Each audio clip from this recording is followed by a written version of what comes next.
John chapter 11.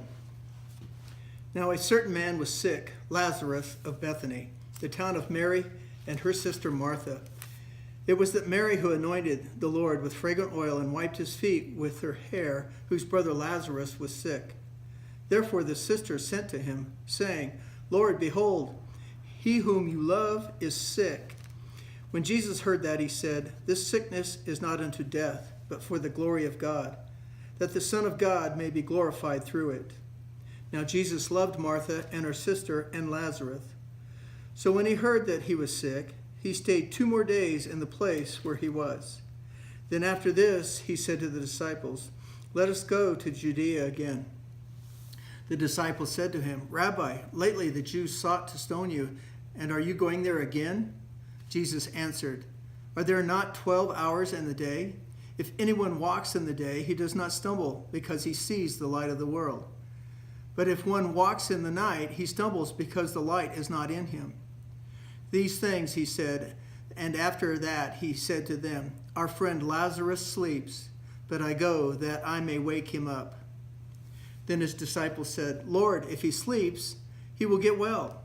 However, Jesus spoke of his death, but they thought that he was speaking about taking rest and sleep.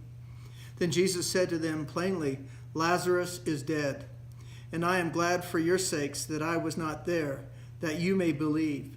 Nevertheless, let us go to him.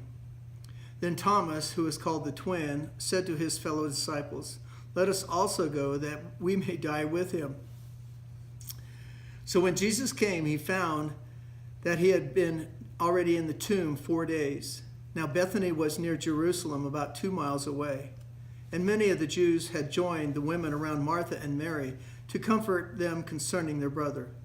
Then Martha, as soon as she heard that Jesus was coming, went and met him. But Mary was sitting in the house. Now Martha said to Jesus, Lord, if you had been here, my brother would not have died. But even now I know that whatever you ask of God, God will give you.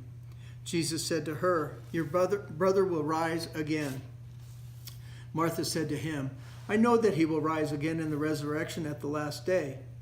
Jesus said to her, I am the resurrection and the life. He who believes in me, though he may die, he shall live.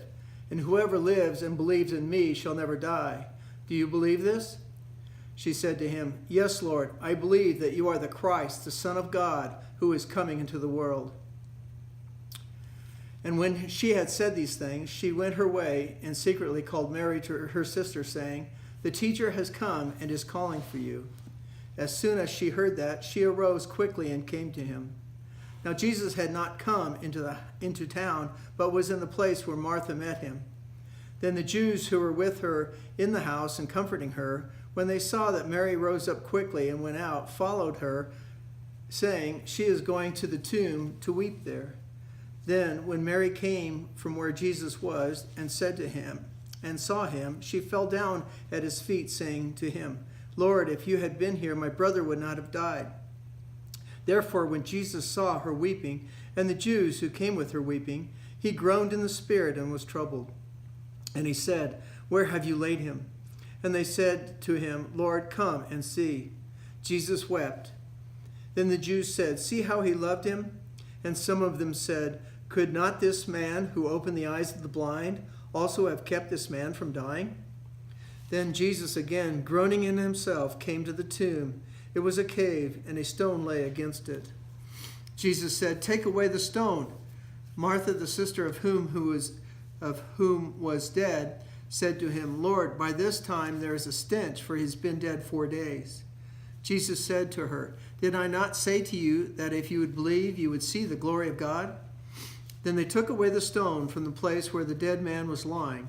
And Jesus lifted up his eyes and said, Father, I thank you that you have heard me, and know that you always hear me.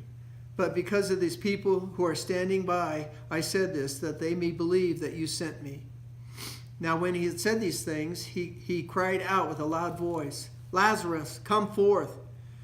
And he who had died came out bound hand and foot with grave clothes, and his face was wrapped with cloth. And Jesus said to them, Loose him and let him go. Then many of the Jews who had come to Mary and had seen the things that Jesus did, believed in him. But some of them went away to the Pharisees and told them the things that Jesus did. Then the chief priests and the Pharisees gathered a council and said, "What shall we do? For this man works many signs. If we let him alone like this, everyone will believe in him, and the Romans will come and take away both our place and nation." And one of them, Caiaphas, being high priest that year, said to them, "You know nothing at all, nor do you consider that it is expedient for us that one man should die for the people, and not that the whole nation should perish." Now this he said, not say, for this he did not say on his own authority, but being high priest that year, he prophesied that Jesus would die for the nation, and not for the nation only, but also that he would gather together in one the children of God who were scattered abroad. Then from that day on they plotted to put him to death. Therefore Jesus no longer walked openly among the Jews, but went from there into the country near the wilderness to a city called Ephraim. And there he remained with his disciples. And the Passover of the Jews was near, and many went from the country up to Jerusalem before the Passover to purify themselves. Then they sought Jesus and spoke among themselves as they stood in the temple, "What do you think, that he will not come to the feast?" Now both the chief priests and the Pharisees had given a command that if anyone knew where he was, they should report it, that they might seize him. John 11.